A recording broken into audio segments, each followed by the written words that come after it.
Wipro. Do business better. This is the GTB Wipro Mobile World Congress TV special, episode 2. We're going to be talking about the reinvention of the telecoms industry with Drew Kelton, President of Airtel Business, and Sriram TV, Vice President and Business Unit Head with Wipro. Drew, let's take you first. What do you think are the big industry challenges that we have to face in the future? Is it over-the-top content? Alan, look, I think we should look at the general challenges that we're facing as an industry. The over-the-top partners are actually something we should be embracing rather than seeing as a challenge. I think the issue we're facing as an industry is the dramatic changes that we're seeing in revenue streams, in customer expectation, in business models, and indeed the type of customer we've been addressing.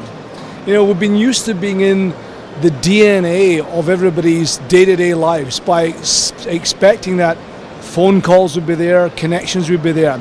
And of course we've suddenly seen this massive flurry of activity coming from a whole bunch of new players, whether it's over the top as you mentioned, or whether it's application service providers, or whether it's a whole new area of technology evolution in the 2G, 3G, 4G and beyond. So what we need to do as an industry is to say to ourselves, in 2020, what are we going to look like? What's our customer going to be demanding? What are we going to do to service that customer? And how are we going to embrace the kind of new partners that we're seeing in the industry to build some new solutions? So for example, the things I see that are drivers. We will be a mobility-enabled world. Any place, any time, any application. We will be around a world of virtualization, hosting, cloud enablement. We're already doing that in B2B and in B2C right now. We'll be embracing the empowerment and enablement of one of the greatest assets that most organizations have, which is our human capital. We'll be releasing power of human capital. And we'll also be finding business models to work with the next generation operators such as the top players. So what we'll need to do though is determine what is the evolution rather than revolution of our business model. Remember, this has been traditionally a high capital intensive investment business, high EBITDA margin returns, and business models that shareholders are looking for is year-on-year productivity, high return on capital productivity, OPEX productivity. That will have to change, and we will have to reset expectations both to our shareholders and the market that we're going to change that. But we cannot lose sight of the number one force that drives our businesses is what our customers are expecting, and we'll see some new customer expectations as well. Sriram, what do you think? Is that what Drew says? Is that right? Is that what Wipro believes to be true? So I have been talking to operators across the world, and if you see, there are some common themes emerging out of it. While they have to tackle with the challenges of the new technologies rollout and being up to date with the deployments with which going around the world in terms of whether it is transformation projects large scale or it is wireless access, the LTE, and making the pipe fatter and fatter to push more and more applications. So there are some common themes which are running across the operators industry, and there are a set of things which neither of them are able to tackle. With respect to technology, they have the technology services companies or the OEMs or the equipment vendors who support them, and they also have their own teams who are pretty well versed with the technology. But in terms of how do you do monetization of technology, and like Drew was mentioning, the customer expectations is just you don't know from where it is going to come and how much it's going to come. The more you give, the more they're going to consume and the more they're going to ask. So how do you keep this up, and how do you really segment your customers, and whom do you serve with what level of service? So I think these are the areas in which people are now trying to find out answers. And coming back to whether it is OTT or whether it is XYZ, I think I'll just rewind a bit, maybe 5 years back when all the telecom service providers, they were all selling pipes and minutes. Right, then suddenly came the VoIP as a disruption. So everybody says this technology or IP, they don't understand the world, they don't know how to do this, it's not quality of service. So there's a lot of flurry of allegations which are going on, but finally they started embracing it.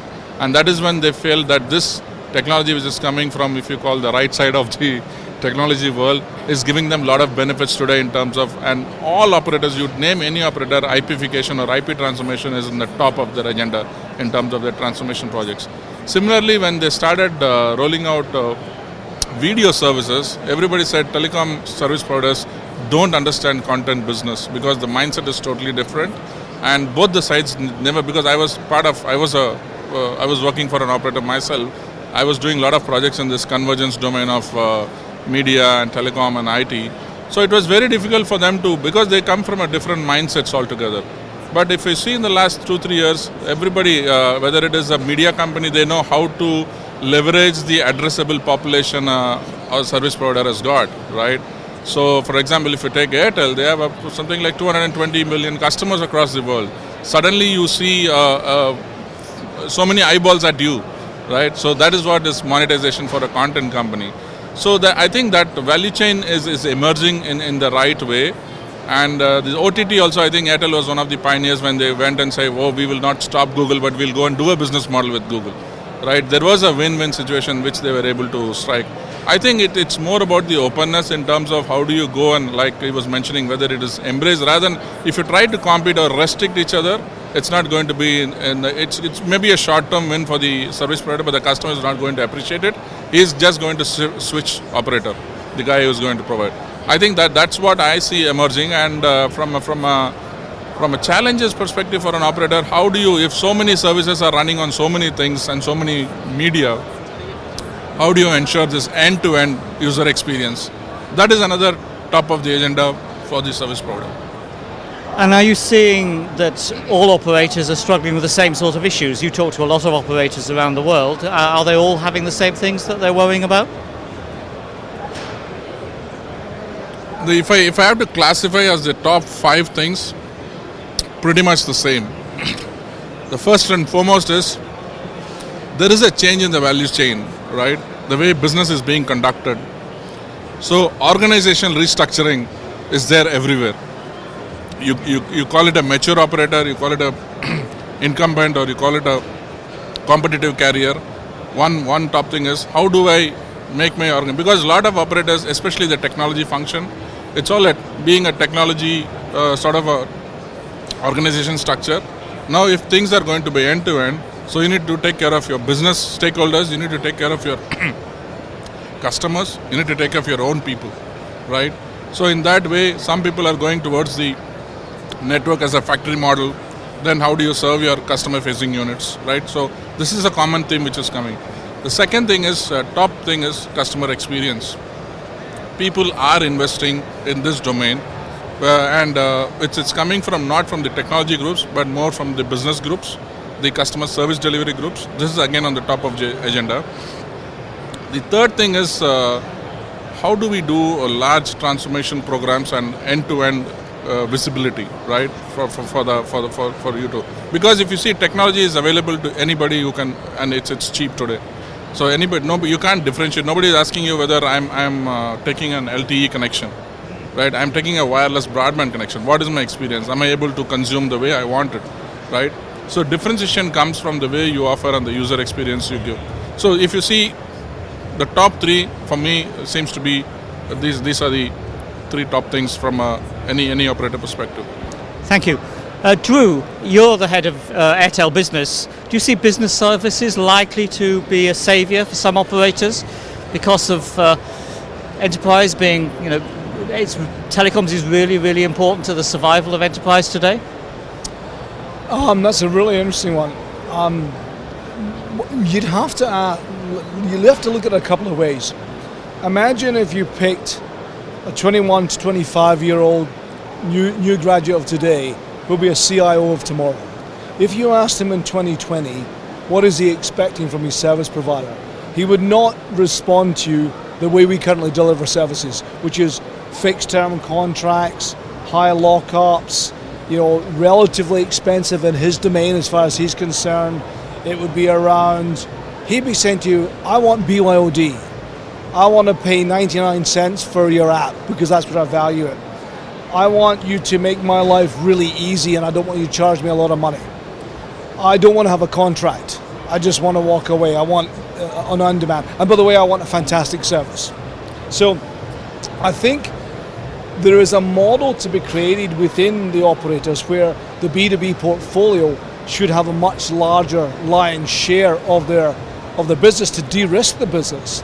But I don't think it will be a model whereby it's the B2B business as we understand it right now. I mean, I was thinking about this. We had I chair the Young Leaders Council in our company, and I am reverse mentored. So I don't mentor somebody. I'm mentored by a 24-year-old graduate who debates with me things like iOS versus Android versus the latest Bollywood movies. And I asked her, I said, what is going to be cool to you? What could I deliver to you that would really make your life easily? So we've developed a containerized app for BYOD, which really allows you to, put your private data in one container and your company data in the other container. And therefore we can empower our people to kind of bring their own devices and make their life much easier. But when they leave the company, we can wipe the data. Now, things like that will be embraced totally.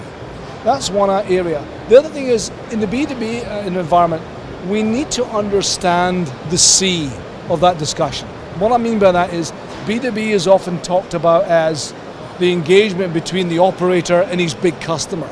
But we often lose sight of that big customer has a C at the end of it. So we've created an idea called the transaction, which is the ecosystem of B to B to C. So let's think that every single one of my large corporates has a C at the end of it, and that C could be a real consumer, or it could be whatever their business does. How do I provide an ecosystem or a solution or capability that makes my B make his C better?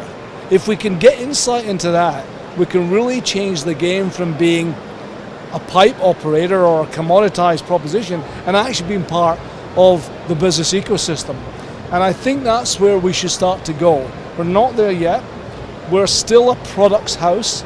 We still produce widgets, and we produce them in volumes that are large enough to ensure that we get return on our investment. But that's not where we'll be in the future. The best companies in the future are sustainable, will provide an end-to-end service. And I've even hypothesized that if we get it right, we shouldn't need a contract with the customers. Well, Drew and Sriram, thank you very much indeed. Thank you both for joining us today at the GTB Wipro Mobile World Congress special. Thank you. Thank you. Thank you.